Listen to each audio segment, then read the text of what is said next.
Now let's have a look at the skull from inferiorly. I'm not going to say too much about what passes through respective openings or foramina, just a few things that are most pertinent, but we will in later videos be discussing the structures that we will find passing through these openings in the cranium in more detail. First off is the inferior orbital fissure. That's the one that will transmit, for instance, the zygomatic branch of the maxillary nerve, and also ascending branches of the so-called pterygopalatine ganglion.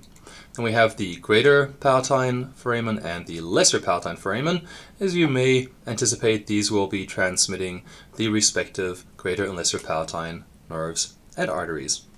Here's the foramen ovale, which we can also see very nicely from the inside of the cranial cavity from a superior view. Foramen ovale will transmit, for instance, the mandibular division of the trigeminal nerve, or V3. Then you have the foramen lacerum right here.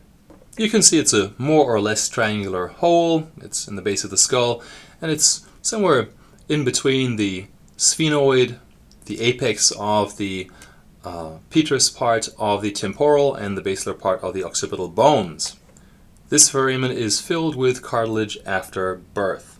You will having passing through it the nerve of the pterygoid canal, which some people also call the Vidian nerve, and some venous drainage also pass through here. Here's the foramen spinosum, which is clinically very relevant, and questions are often asked about it because this is the one that transmits the middle meningeal artery. Here's the opening of the carotid canal, through which the internal carotid artery pierces to go into the cranium, where it will help together with the vertebral arteries that go through the foramen magnum to form the circle of Willis. Here's a foramen which is actually between the styloid process here and the mastoid process.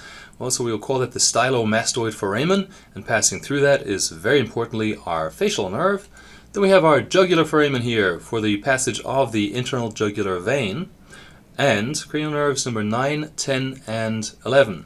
Here's the hypoglossal canal, or actually we have it of course on both sides, and that is for the passage of the hypoglossal nerve, and then that big old hole which is the foramen magnum.